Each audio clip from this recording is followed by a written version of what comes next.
Today is not a time to be sentimental. It's a time to celebrate. Yes, the seemingly distant nostalgia that has been sneaking into our minds is now real. And yes, as we look back on our time at Barnard, we are all wondering how 4 years went by so fast. But we are not celebrating an end. We are rejoicing that we have reached the next step, both at Barnard and in the world. On this day, we have our family and friends next to us, thrilled that we, the Barnard College class of 2011, are taking another step in our lives.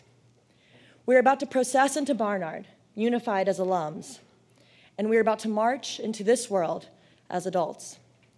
Today, we end the marathon of emotions that accompanies our senior year reminiscence of our years at Barnard. We end the marathon, but sprint across this stage in excitement.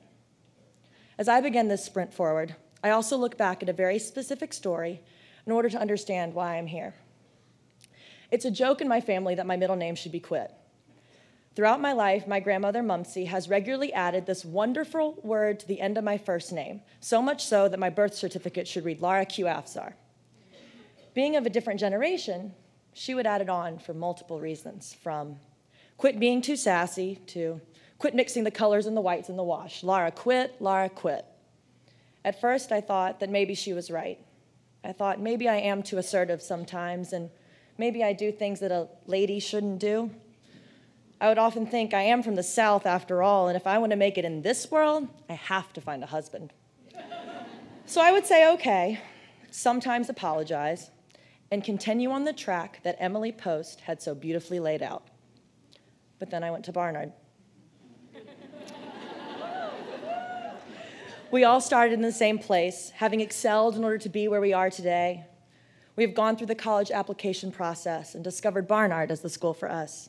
Or maybe, for some, Barnard saw the ability for us to be great before we saw it in ourselves. Our campus is small, our endowment is too. And we had a hole in the ground for the majority of our time here.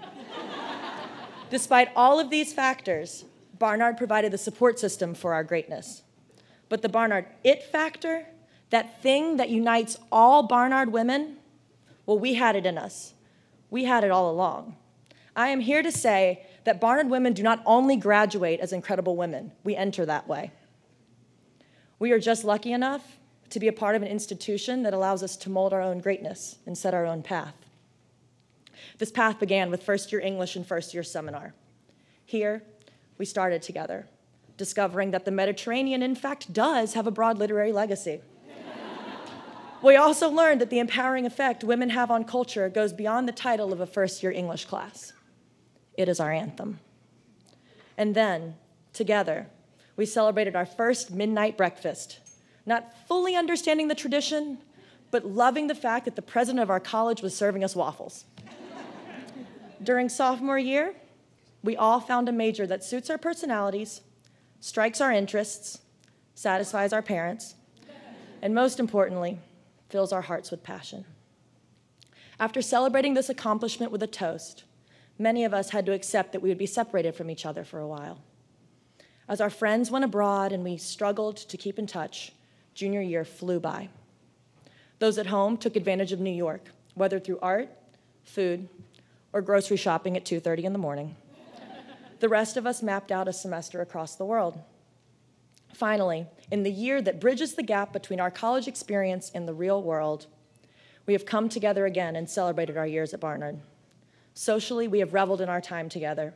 We have joined President Spar, Vice President Denberg, and Dean Hinkson at our senior class dinner. We have yogaed in a toga for Greek games. And academically, we have all submitted a project that our advisors like to describe as the culmination of our entire academic experience at Barnard. These are things that bind us as Barnard students. But as I continue to look back on my middle name of Quit, I can think of something else that binds us. As Barnard students, we don't quit. We are women that don't even know the word quit, because if we have started something, we know that it's worthwhile, and no matter what, we force ourselves to see it through. Whether it's surviving a week of midterms and multiple RA meetings, a day of papers and dance performances, or a few hours of running around campus trying to get everything done, we know we can do it all. We work to solve campus problems while expecting greatness from everyone. curiosity, complexity, hard work. How else would we be Barnard women? When I go back to Alabama, Mumsy often still cries, "Lara, quit it." But now she adds on another phrase, "You've changed." So I'm here in front of everyone to tell you that I have changed. We have all changed. Don't get me wrong, I've always been a snarky, loud, and sometimes aggressive person.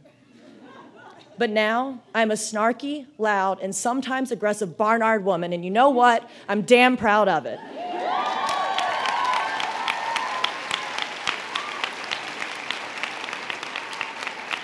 I know that I don't need to apologize for my witty comments as long as they are well articulated and the majority of the room laughs. I don't need to apologize for the fact that my thoughts for after graduation do not yet include marriage or kids. I don't need to apologize for speaking my mind, even if I'm in a room of people older and wiser than I am. So no, I will not quit. As Barnard women, we will never quit. So go into this world knowing that if someone ever asks you to quit, even if it's your grandmother, respond with sassy eyes and a calm voice and say, "Quit? That's not possible. I went to Barnard." But my grandmother has given me more than the nickname Quit. She's been the voice inside my head and inside my heart. We've all realized what it means to be overwhelmed. I remember talking to Mumsy on the phone as I was walking into the Barnard gates one day. "Lara," she told me, "whenever life gets overwhelming, you just take it one day at a time." Well, on this day, in this time, we have the world at our fingertips. We've discovered together, and now we will discover apart for a while, knowing that when we reconnect, our discoveries will be those that change the world. Because we know, as Barnard women, that behind every great idea is a great woman. And behind every great woman is her Barnard family. We have left the Barnard gates as students, and now we can explore. See the world, explore the world, dive into it, head first, without apology, and maybe even do a flip on the way down.